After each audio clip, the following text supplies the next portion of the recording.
రక్తము చిందించకుండా పాపక్షమాపణ కలగదు. మరి పాపములకు ప్రాయశ్చిత్తం కలగాలంటే రక్తం కావాలి. ఏ రక్తం? మేకల యొక్కయు కోడెల యొక్కయు ఎడ్ల యొక్కయు రక్తము కాదు, దైవసుతుని రక్తము. దేవుడే మనిషిగా, దేవుని కుమారుడే మనిషిగా దిగివచ్చి, అందుకే అపోస్తుల కార్యములో దేవుడు తన స్వరక్తమిచ్చి అన్నటువంటి లేఖనాన్ని మనం చదువుతాం.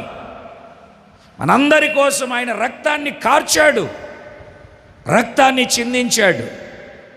యేసుక్రీస్తు ఏమై ఉన్నాడు అని అంటే మన పాపములకు శాంతి, అంటే మన పాపములకు ప్రాయశ్చిత్తమై ఉన్నాడు.